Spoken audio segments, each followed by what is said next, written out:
അതോടൊപ്പം സാന്ദർഭികമായി ബഹുമാനപ്പെട്ട മുഖ്യമന്ത്രിയോട് ഉണർത്താനുള്ളത് മദ്രസയുടെ സ്കൂളിന്റെ സമയം മാറ്റം അതൊരു അരമണിക്കൂർ ജാസ്തിയാക്കുമ്പോൾ അതുകൊണ്ട് ഈ മതരംഗത്ത് പഠിക്കുന്ന 12 ലക്ഷം വിദ്യാർത്ഥികൾക്ക് ഉണ്ടാകുന്ന വിഷമങ്ങൾ കൂടി മനസ്സിലാക്കണം. അത് മനസ്സിലാക്കുന്നത് നല്ലതാണെന്നാണ് ഈ അവസരത്തിൽ ഉണർത്താറുള്ളത്.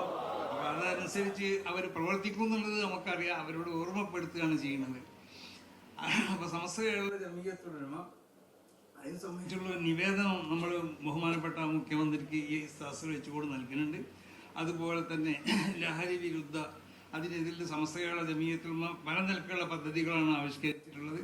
അതിൻ്റെ ഒരു 10 ലക്ഷം ആളുകൾ ഒപ്പിട്ട് ഒരു നിവേദനവും ഒപ്പിട്ട് ഒരു ഭീമഹരജി അതും ബഹുമാനപ്പെട്ട മുഖ്യമന്ത്രിക്ക് ഈ സദസ്സിൽ വെച്ചുകൊണ്ട് നമ്മൾ അവർക്ക് നൽകുകയാണ്. മുഖ്യമന്ത്രിയോട് അതിന് സമ്മതം ചോദിച്ചിട്ടുണ്ട്.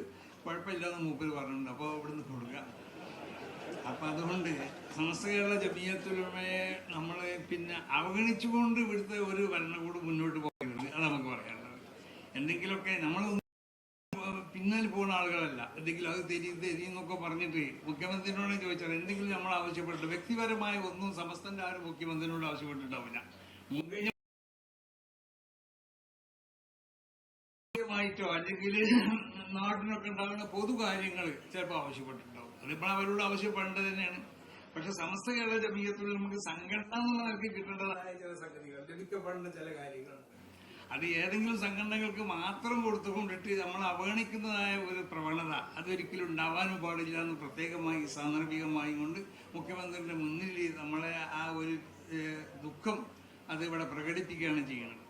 അപ്പൊ അതുകൊണ്ട് സമസ്ത കേരള ജമിയത്തുൽ ഉലമ ഇവിടുത്തെ 95% മുസ്ലിങ്ങളും അണിനിരക്കുന്ന ഒരു സംഘടനയാണ് സമസ്ത കേരള ജമിയത്തുൽ ഉലമ. അതിന്റെ വലിപ്പവും അതിന്റെ പ്രവർത്തന വിശാലതയൊക്കെ എല്ലാവരും മനസ്സിലാക്കി കൊണ്ടിട്ട് സമസ്ത കേരള ജമിയത്തുൽ ഉലമക്ക് എല്ലാ നിലക്കുള്ളതായ സപ്പോർട്ടുകളും സമസ്ത കേരള ജമിയത്തുൽ ഉലമക്ക് എല്ലാ നിലക്കുള്ള സഹായങ്ങളും ഗവൺമെന്റിൽ നിന്നിട്ടും പ്രതിപക്ഷത്തിൽ നിന്നിട്ടൊക്കെ ഉണ്ടാവണമെന്ന് ഇവിടെ ഇരിക്കുന്ന ഈ 2 നേതാക്കന്മാരോട് പ്രത്യേകം ഉണർത്തിക്കൊണ്ടിട്ട് ഞാൻ എൻ്റെ വാക്കുകൾ ഉപസംഹരിക്കുകയാണ്. അസ്സലാമു അലൈക്കും വറഹ്മത്തുള്ളാഹി.